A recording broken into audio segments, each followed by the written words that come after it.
Hello नमस्कार साथियों, आप सभी का स्वागत है आईएनए विथ मार्शल पर। आप हैं मेरे साथ एक ऐसे विषय पर चर्चा करने के लिए जो काफ़ी महत्वपूर्ण है। आपको याद होगा 14 फरवरी 2019 का वो दिन जिस दिन सीआरपीएफ की गाड़ी पर 300 किलोग्राम आरडीएक्स से भरी गाड़ी टकराती है और हमारे 40 जवान शहीद हो जाते हैं। 40 सीआरपीएफ के जवानों के शहीद होने पर ब्लैक डे के रूप में पूरे देश में कोहराम मचता है, जिसका बदला भारतीय सेना द्वारा पाकिस्तान पर सर्जिकल स्ट्राइक करके लिया जाता है। लेकिन उस घटना के 4 साल बीत जाने के बाद एक व्यक्ति बाहर आते हैं। नाम है इनका सत्यपाल मलिक। ये कौन है? मैं आपको जानकारी के लिए बता दूं कि जिस समय जम्मू कश्मीर पर पुलवामा अटैक हुआ, ये उस समय जम्मू कश्मीर के राज्यपाल थे। उस समय जम्मू कश्मीर एक राज्य हुआ करता था, अभी वो यूनियन टेरिटरी है। तत्कालीन गवर्नर के द्वारा प्रधानमंत्री नरेंद्र मोदी पर कुछ आरोप लगाए गए। एक न्यूज़ चैनल को दिए गए इंटरव्यू में ये कहा गया कि जब मैं मोदी जी से इसके बारे में बता रहा था तो उन्होंने कहा था कि चुप रहो। हम आपको बता दें कि गवर्नर राज्य में केंद्र सरकार का एक रिप्रेजेंटेटिव होता है। केंद्र सरकार गवर्नर को इसीलिए नियुक्त करती है कि यह हमारा आदमी है और हमारा ही काम करेगा। मतलब ये वहाँ जाएगा और राज्य की सारी सूचना केंद्र को देगा। ऐसे ही उत्तर प्रदेश के रहने वाले सत्यपाल मलिक को भेजा गया था जम्मू कश्मीर में जब राष्ट्रपति शासन चल रहा था, गवर्नर बनाकर। गवर्नर का मतलब केंद्र सरकार का रिप्रेजेंटेटिव बनाकर भेजा गया था। इनके कार्यकाल पर वहाँ पुलवामा अटैक होता है 2019 में। उस पुलवामा अटैक के 4 साल बाद ये बोले, क्या बोले हम आपको दिखाते हैं। जैसे मैं जब भी उनसे मिला, he is very ill informed person.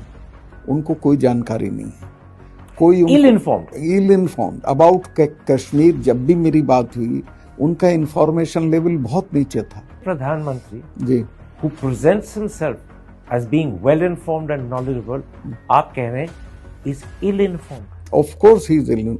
मुझे तो अभी भी लगता है उनको बहुत चीजें। इल इन्फॉर्म्ड का मतलब हुआ इग्नोरेंट। इग्नोरेंट मीन्स मस्त है अपने में, हेल विद इट, जो हो रहा है। मस्त है अपने में तो हेल विद इट, ये इनका एटीट्यूड है। Of course. अगर केंद्र की कश्मीर पॉलिसी देखें तो कौन सी सरकार ठीक थी? बेस्ट इज नरेंद्र मोदी सरकार। 80,000 करोड़ रुपया नरेंद्र मोदी ने डेवलपमेंट के लिए दिया, स्पेशल पैकेज टू कश्मीर, जिसका आधा ही ये लोग खर्च कर पाए। अब हम आइडेंटिफाई करा के सब प्रोजेक्ट्स पे काम शुरू कर रहे हैं। आप बिना डाउट कह रहे हैं कि पूरे कश्मीर के लिए सबसे अच्छे प्राइम मिनिस्टर मोदी सरकार। बिल्कुल बिना, देखिए, as far as the utterances are concerned, feeling is concerned, Atal ji was very good, but as far as the vision and practicality, Narendra Modi is the best. मतलब ये बोलते हैं कि प्रधानमंत्री जी को जम्मू कश्मीर की कोई जानकारी ही नहीं रहती, मतलब वो इल इन्फॉर्म्ड हैं।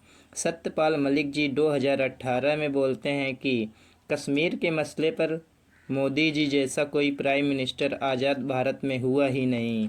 कश्मीर के लिए मतलब ये उस समय इसलिए कह रहे थे कि इनको गवर्नर बनना था। दूसरी तरफ अब आपके पास कुछ नहीं है तो आप बोल रहे हैं कि प्रधानमंत्री इल इन्फॉर्म्ड है।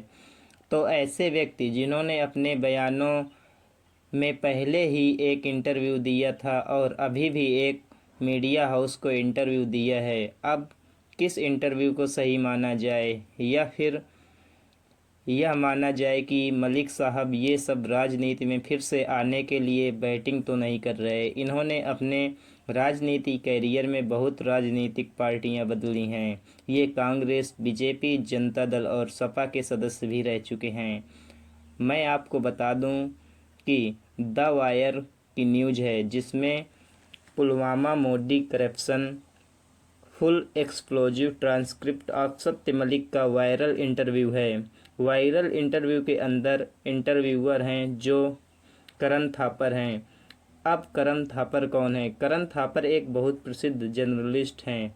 मतलब कि मीडिया में जो इनकी बेबाक छवि है वह अद्वितीय है। मतलब कि हिंदी मीडिया में जैसे आप रवीश कुमार को सुनते हो, चाहे सुधीर चौधरी हो या फिर रजत शर्मा हो, ऐसे ही इंग्लिश मीडिया में इनकी ज़बरदस्त छवि है। इनका एक इंटरव्यू जो कि गोधरा कांड पर है, जब मोदी गुजरात के मुख्यमंत्री हुआ करते थे तब का है। उस इंटरव्यू में प्रधानमंत्री नरेंद्र मोदी जी इतना असहज हो गए थे कि वो माइक निकाल कर चल दिए। मैं आपको बता दूं कि करण थापर ने 2015 में इमरान खान का भी इंटरव्यू लिया, और तो और अमेरिकी राष्ट्रपति बराक ओबामा जब भारत आए थे तब उन्होंने बराक ओबामा का भी इंटरव्यू लिया था।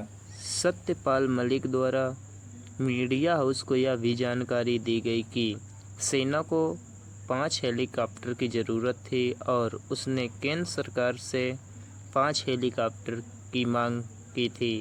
आइए मलिक जी द्वारा क्या मीडिया हाउस को जानकारी दी गई वो दिखाते हैं। CRPF people ask for aircraft to ferry their people because इतना बड़ा कॉन्वॉय कभी रोड से नहीं जाता है। आपसे पूछा था? नहीं, आपसे ये मेरे से नहीं, जो जिससे कंसर्न थे होम मिनिस्ट्री से पूछा, राजनाथ जी के यहाँ, दे रिफ्यूज टू गिव। अगर मेरे से पूछते तो मैं एयरक्राफ्ट देता उनको, कैसे भी देता। 5 एयरक्राफ्ट की जरूरत थी सिर्फ, उनको एयरक्राफ्ट नहीं दिया गया। ये आप इम्पोर्टेंट चीज कह रहे हैं। होम मिनिस्ट्री से इजाजत मांगी एयरक्राफ्ट के लिए and home ministry refuse to give, yes, and I told it to the prime minister same evening कि ये हमारी गलती से हुआ है, अगर हम एयरक्राफ्ट दे देते तो ये नहीं होता। तो उन्होंने मुझे कहा कि तुम अभी चुप रहो। इसी तरह राष्ट्रीय और अंतर्राष्ट्रीय खबरों के लिए हमारे साथ जुड़ें। हमारे चैनल INA विथ मार्शल को सब्सक्राइब करें, वीडियो को ज़्यादा से ज़्यादा लोगों तक शेयर करें और लाइक करें। धन्यवाद।